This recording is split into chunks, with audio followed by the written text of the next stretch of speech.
સુરતના મેદરપુરા વિસ્તારમાં આંગણિયા પેઢીના કર્મચારીને લૂંટાયો હોવાની ઘટના બનતા પોલીસ દોડતી થઈ ગઈ છે. તો પ્રથમ તબક્કે ઘટનામાં પોલીસને આશંકા લાગી રહી છે.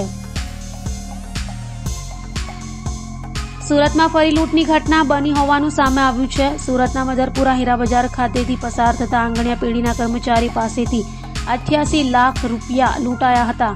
બાઇક પર આવેલા અજાણ્યા સમયે આંગણિયા પેઢીના કર્મચારીને લમણે બંદૂક મૂકી કર્મચારીનું અપહરણ કર્યું હતું અને કામરેજ નજીક લઈ જઈ રૂપિયા લઈ આંગણિયા પેઢીના કર્મચારીને ઉતારી ભાગી છૂટ્યા હતા. હાલ તો આ ઘટનાની જાણ થતા પોલીસ દોડતી થઈ ગઈ હતી. તો પ્રથમ તબક્કે આ ઘટનામાં પોલીસને આશંકા લાગી રહી છે.